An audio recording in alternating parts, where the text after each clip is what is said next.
Bom dia, nosso trabalho é sobre sistemas de saúde, com as alunas Alana, Caroline, Daniele, Jennifer e Sandra de Paula. Professor Ricardo Cid Fernandes.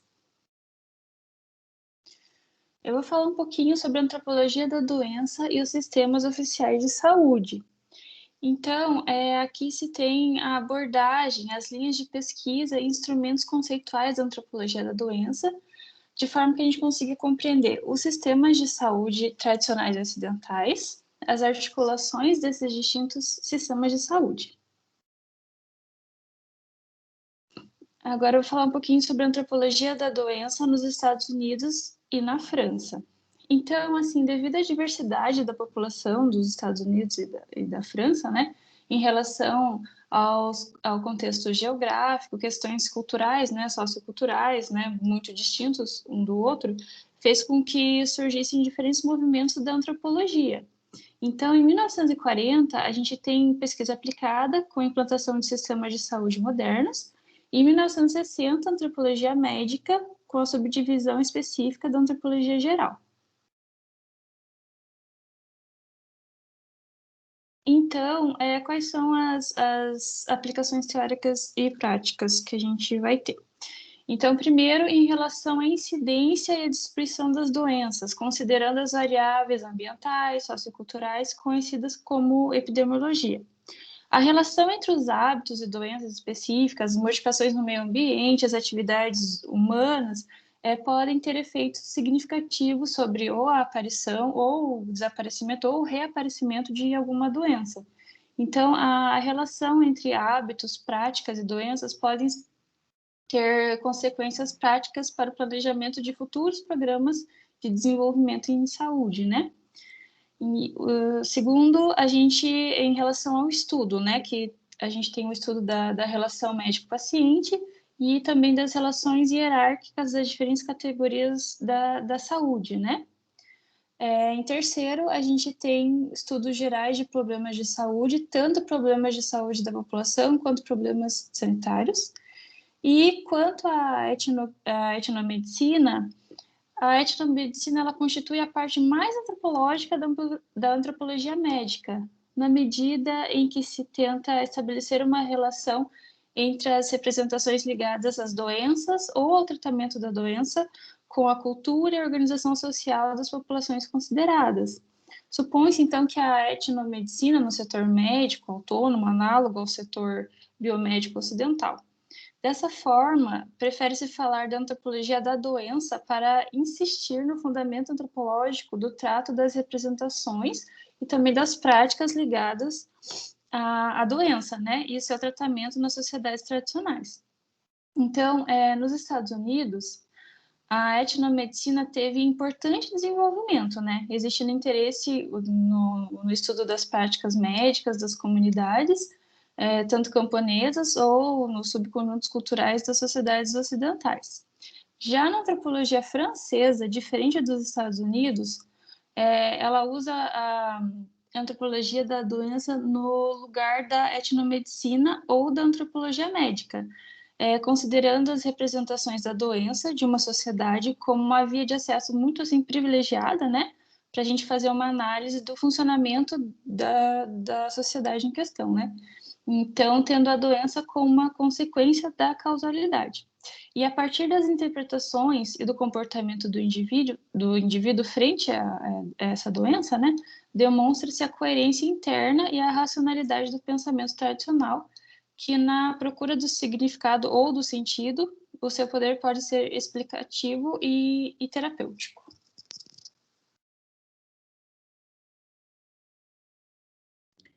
Bom, eu vou falar sobre um pouco sobre a concepção dinâmica da antropologia da doença, a teoria dos níveis da causalidade e dos itinerários terapêuticos.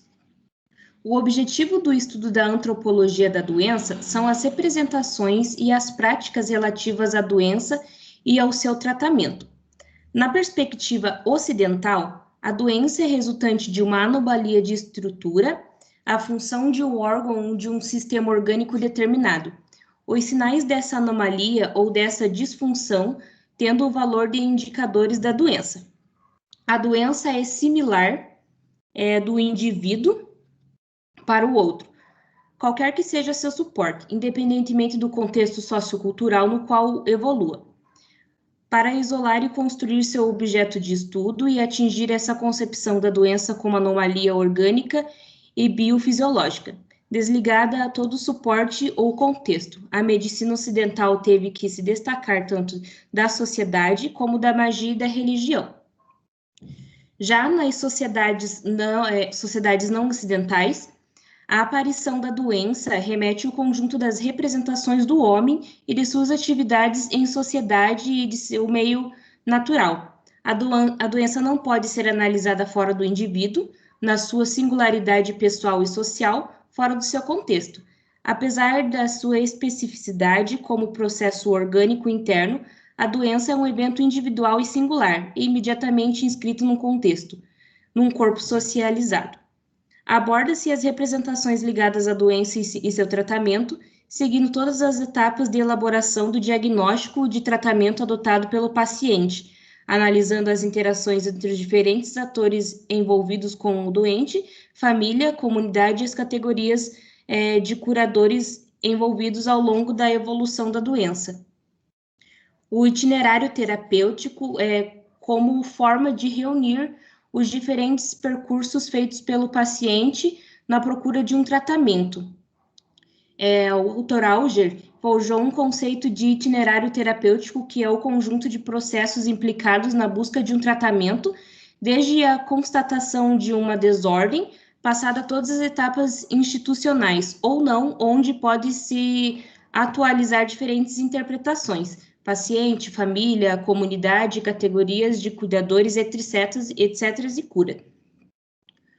O fracasso terapêutico nunca significa a ineficiência do tratamento ou uma prática.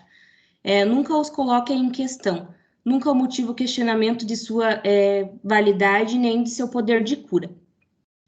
A eficácia terapêutica recobre, nas sociedades tradicionais, muitas outras dimensões que as do esquema biomédico ocidental. As medicinas tradicionais podem preencher outras funções que a função propriamente terapêutica, o tratamento sintomático da doença, a medicina tradicionais, além de estabelecimento da doença, podem ser consideradas a arte dos usos sociais da doença. Segundo Jung, o papel da investigação do ser epistemológico dos rituais de cura servem para confirmar noções-chave sobre o mundo, de maneira que se reafirme sua validade. Qualquer que seja seu resultado prático, isso pode explicar o porquê de certos procedimentos terapêuticos, considerados ineficazes de um ponto de vista estritamente biomédico.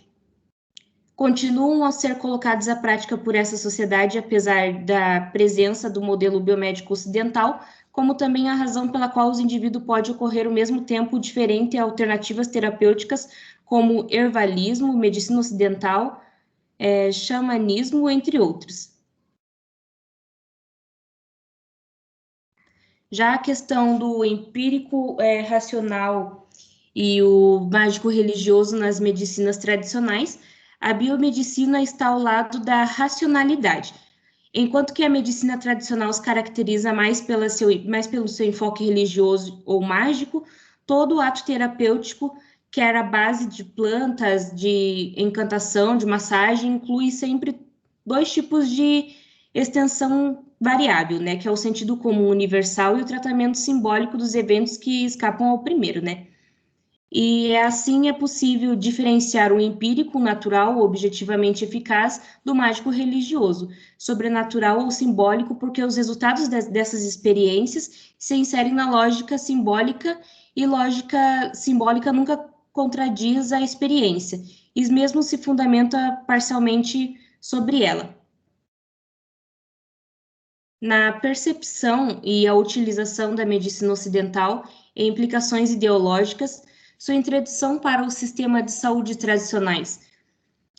Como a coexistência numa mesma sociedade, de terapias ocidentais tradicionais, forjou-se o conceito de pluralismo médico. Considera-se que o contato entre dois sistemas conduz inevitavelmente à competição, o conflito. A forma de tratamento escolhida pelo indivíduo, medicina ocidental ou medicina tradicional, dependeria da categoria etiológica da doença, ou seja, quando esta é interpretada de referência numa casualidade sobrenatural, seria passível de um tratamento tradicional. Quando é referência em uma casualidade natural, dependeria mais do medicamento ocidental, né? Medicina ocidental. Em função da eficácia comprovada em numerosos casos de medicina ocidental no tratamento das doenças específicas, o indivíduo vem adotando esta forma de terapia nos casos onde a eficácia já foi comprovada. O etnocentrismo implícito da superioridade técnica, material da medicina ocidental é de tal modo evidente que as últimas deveria ser aceita e reserva a hesitação pelos pacientes daquela sociedade, e isso inclusive no prejuízo de suas próprias técnicas de diagnóstico e cura. Como, de fato, essas diferentes explicações e suas implicações ideológicas e práticas parecem pecar pelo seu desconhecimento de um certo número de mecanismos de diagnóstico e de tratamento postos em prática nas sociedades tradicionais. Em primeiro lugar, o da importância do autodiagnóstico na conduta terapêutica do indivíduo e, em segundo lugar, a dimensão processual da doença e de seus diferentes níveis de casualidade. Os autores reduzem geralmente o mínimo de importância ao autodiagnóstico, o diagnóstico familiar como etapa inicial, como conduta terapêutica nessas sociedades. Na medicina ocidental, o paciente é passivo, limitando-se a apresentar queixas ao médico, que tem tarefa identificar o diagnóstico da doença a partir dessas queixas e prescrever o tratamento conforme o tipo de moléstia que identificou. Porém, a situação é completamente diferente nas sociedades tradicionais, ou os pacientes e suas famílias costumam, como efeito, como já vimos, estabelecer os seus próprios diagnósticos, que vai orientar de maneira significativa o recurso de diferentes categorias de especialistas e, consequentemente, a escolha de tratamentos assumido. Dessa maneira, a parte de tarefas que atribui geralmente aos médicos no mundo ocidental. A importância do autodiagnóstico pode, aliás, permitir entender por que os índios vêm à procura de hospitais ou nos postos de saúde local um medicamento específico, tendo já escolhido o remédio que pensavam necessitar e não deixavam ninguém, nem enfermeira, nem o médico examiná-los, porque já haviam elaborado um diagnóstico inicial e definido dessa forma de tratamento que consideravam como melhor apropriado para a sua condição. A metodologia adotada para abordar as representações ligadas à doença e seu tratamento é necessário iniciar as pesquisas a partir de episódios concretos de doença, seguindo todos os percursos itinerários terapêuticos escolhidos pelo paciente de tratamento familiar na medicina caseira, passando pela consulta aos membros da família ou da comunidade até os especialistas de instituições terapêuticas. A utilização da medicina ocidental pelos indivíduos não implica necessariamente numa mudança nos dispositivos cognitivos tradicionais de interpretação da doença, que se faz necessário aqui distinguir dois aspectos na medicina ocidental, né, que é o aspecto científico ou teórico, o aspecto técnico. Esse é, de fato, a diferença estabelecida entre esfera ou registro da causa, é a esfera ou registro dos efeitos. Médicos e agentes de saúde comunicando raramente seus diagnósticos ao paciente, fornecendo-lhes também raramente explicações etiológicas, ao contrário dos curadores tradicionais. De fato, a medicina ocidental, uma vez sua eficácia para comprovada na resolução dos sintomas, é procurada pela maioria dos indivíduos doentes, como técnica terapêutica adicional e na substitutiva, um novo instrumento eficaz a acrescentar o seu próprio arsenal terapêutico destinado a aliviar os sintomas. As diferentes formas de terapia assumem papéis completamente complementares e não competitivos nas atividades de pensamento das pessoas.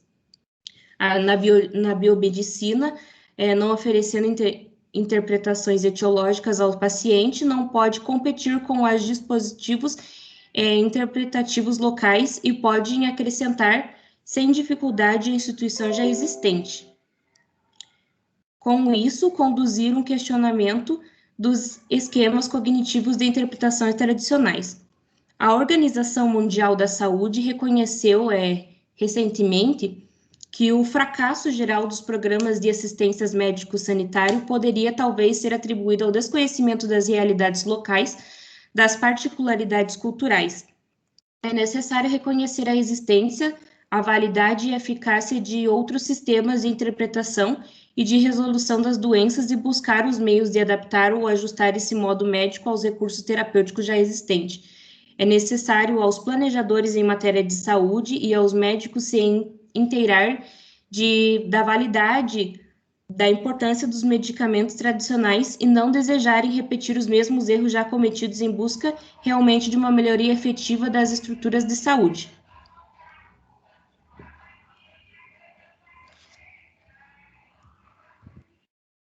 Eu vou falar um pouquinho sobre a história da saúde no Brasil e o nosso Sistema Único de Saúde, o SUS. A história de saúde no Brasil pode ser dividida em dois períodos: a era antes do SUS e a era já com o sistema implementado.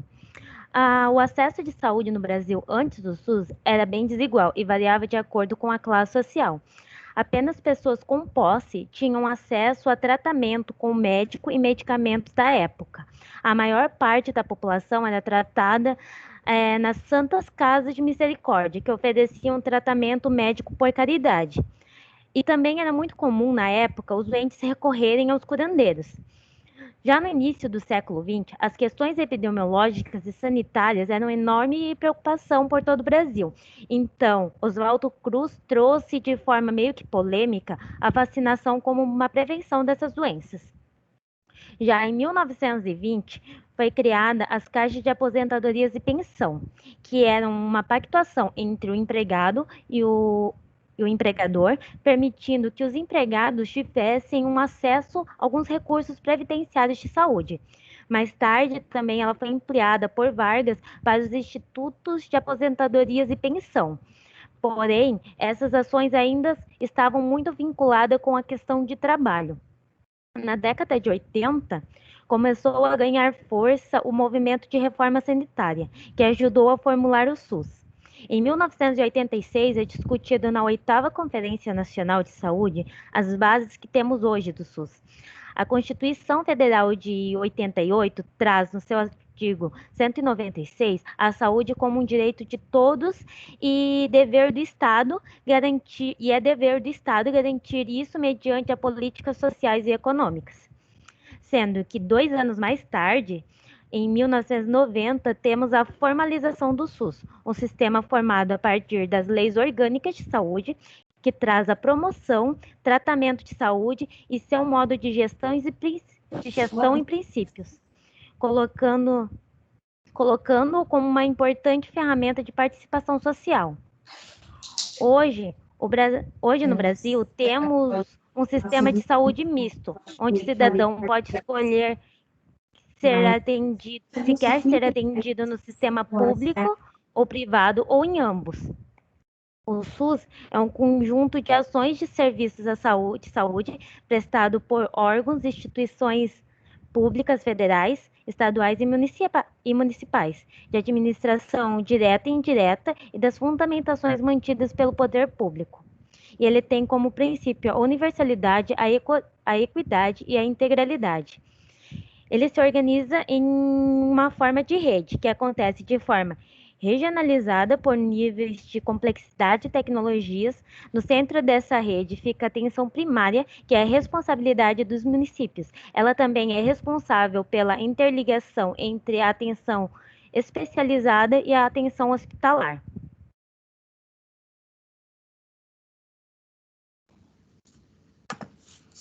Então, para falar sobre a situação dos indígenas no SUS, a gente escolheu o estudo de Garcia, de 2013, sobre a diabetes e a hipertensão na população indígena Caiguengue. Nesse estudo, eles falam principalmente sobre a hipertensão e sobre a diabetes. No caso da hipertensão, os indígenas eles dão um significado para a doença a partir da sua causa, e não apenas pelas consequências da doença. No caso da hipertensão, eles sempre ligam como causa os problemas familiares, que são as causas externas, e na diabetes, eles falam que é devido ao excesso de álcool ou cafeína, que seriam causas internas por vontade própria.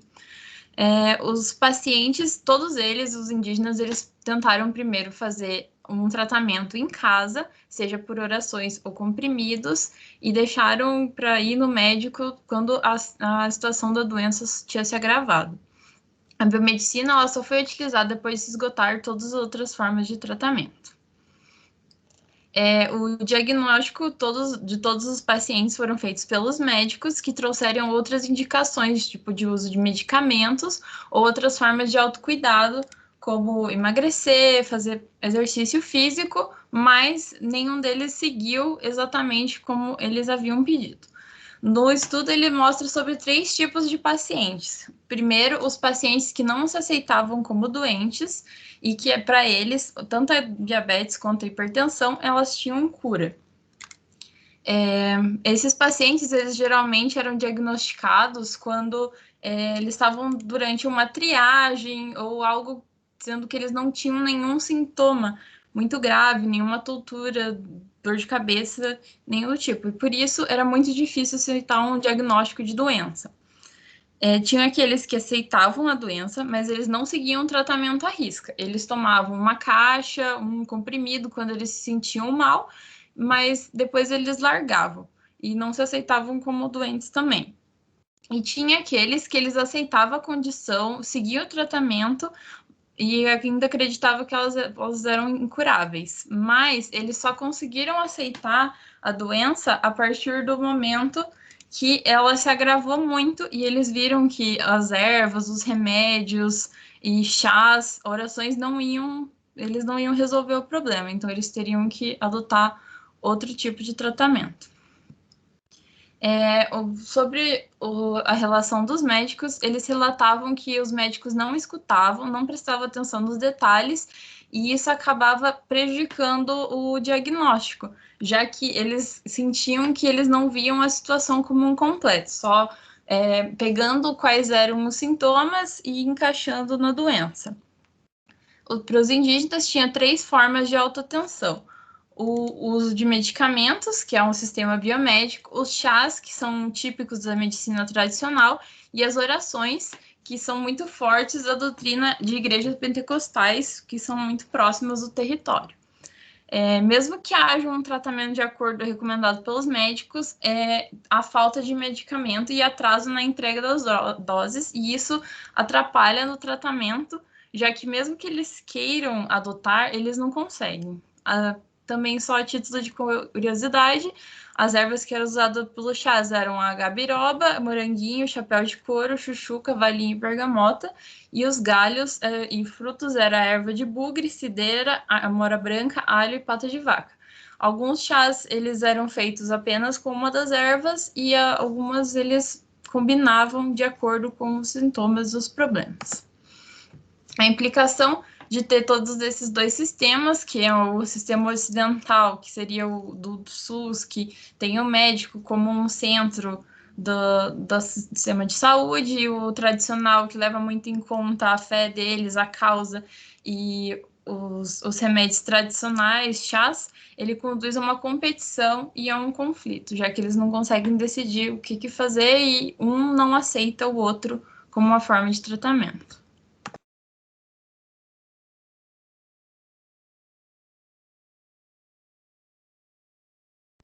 Bom dia.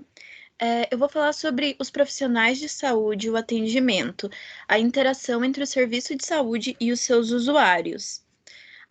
Para que ocorra o processo de o encontro entre o médico ou profissional de saúde e o paciente, esse momento da consulta tem vários fatores que são envolvidos, como as políticas de saúde de cada local, as concepções dos indivíduos do que é estar doente e também as percepções culturais acerca desse fenômeno, né, da consulta. Ou seja, uma determinada pneumonia bacteriana pode ser causada pelo mesmo agente infeccioso em todo o mundo, com alterações fisiopatológicas equivalentes em diversos indivíduos. mas a forma de tratamento, o sistema de saúde disponível e, sobretudo, a percepção que a pessoa acometida terá sobre sua doença variarão enormemente. Aqui, a gente também traz um autor, Kleiman, e ele tem um conceito interessante de illness e disease. Em português, seria traduzido como doença, mas em inglês traz uma variação interessante. Illness, por exemplo, seria algo como perturbação. E o que significa? É quando um indivíduo e membros da sua rede social, eles percebem esses sintomas da doença, e isso é uma resposta subjetiva do indivíduo à situação de doença, uma resposta que engloba aspectos individuais, sociais e culturais à experiência de estar doente. Então, illness é algo mais subjetivo. Já a disease é quando já a disease é a forma como que o médico, como o profissional de saúde, vai reinterpretar isso que esse indivíduo está dizendo. Então, à luz do seu modelo teórico, em que os orienta em seu trabalho clínico. Então, por exemplo, quando o indivíduo chega ali no consultório, conta algo para o médico, esse médico vai reinterpretar no seu modelo, que no modelo ocidental é esse modelo biomédico, para daí ele conseguir aplicar um tratamento para o indivíduo. Então, ele vai traduzir esse discurso de illness em disease.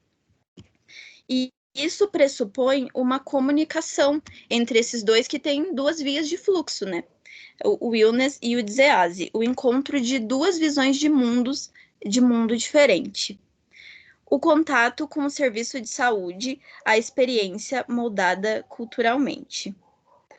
Quando uma pessoa vai procurar esse sistema de saúde, vai procurar o médico, ocorre várias coisas. Por exemplo, ela pensa quais são os sintomas que fazem ela ir de encontro a esse profissional da saúde. Também qual que seria o melhor momento para poder procurar esse profissional, qual profissional eu vou procurar, então quem que eu vou escolher para poder tratar isso que eu estou sentindo. Qual que é o linguajar que essa pessoa vai utilizar para poder falar do que está acontecendo consigo e até mesmo a roupa que ela vai usar para poder comparecer a essa consulta. E também tem vários outros pontos. Então, tudo isso é a bagagem que essa pessoa carrega para quando ela vai chegar nesse atendimento de saúde. Então, a gente pode dizer que a gente aprende como ficar doente de acordo com o nosso meio social, que influencia diretamente a forma como sentimos a doença, expressamos seus sintomas e utilizamos os recursos de cura à nossa disposição. Então, é algo realmente cultural. Uma negociação entre partes nem sempre é consciente, cada uma usando seus argumentos para que se chegue a um consenso possível para aquele momento, que é o momento da consulta. Ou seja, deve haver uma concordância, mesmo que temporária, entre o agente de cura e o paciente. E pensar que esse momento, que a doença, que esse momento da consulta seja algo exclusivamente biológico, estar reduzindo esse processo. Então, é um reducionismo. A antropologia e o sistema de saúde. Eu vou ler uma citação do Arcego, e ele se baseou em Kaunan, Foucault e Boltanski, e diz o seguinte: em cada cultura, a doença, a resposta a ela, os indivíduos que a experienciam, os que se ocupam em tratá-la e as instituições envolvidas estão interconectadas mediante esse sistema, que também contempla, entre outros elementos, as crenças sobre a origem das doenças e as formas de busca e avaliação do tratamento, os papéis desempenhados e as relações de poder entre todos os envolvidos. Então, conforme essa citação, a gente percebe que o sistema de saúde é realmente algo muito grande que envolve variáveis, assim, muitas variáveis. Outra citação que está aqui no slide é do Bodstein, de 95, que diz o seguinte: Os pacientes e os agentes de cura são componentes básicos do sistema, estando imersos num contexto de significados culturais e de relações não podendo ser entendidos fora deles. Então, aqui a gente vê que as crenças desse indivíduo que procura o sistema de saúde, que tá doente, que está ali, as crenças, os padrões de comportamento desses indivíduos também faz parte do sistema de saúde e são, em grande parte, derivados de regras culturais. E tem um autor que é baseado no artigo que a gente leu, é Gertz, e ele fala o seguinte: quanto ao próprio método para desvendar a cultura e seus significados, no sentido do profissional de saúde que está ali para poder atender o indivíduo, quanto ao próprio método para desvendar a cultura e seus significados, segundo o autor, é essencialmente interpretativo. Então, o profissional da saúde que vai interpretar toda aquela situação, a linguagem e tudo. E nesse momento, o trabalho etnográfico ele vem muito bem, porque não é só ler aquilo que aparentemente tá claro, mas também decifrar de forma mais profunda aqueles comportamentos que às vezes são aparentemente incoerentes e deslocados.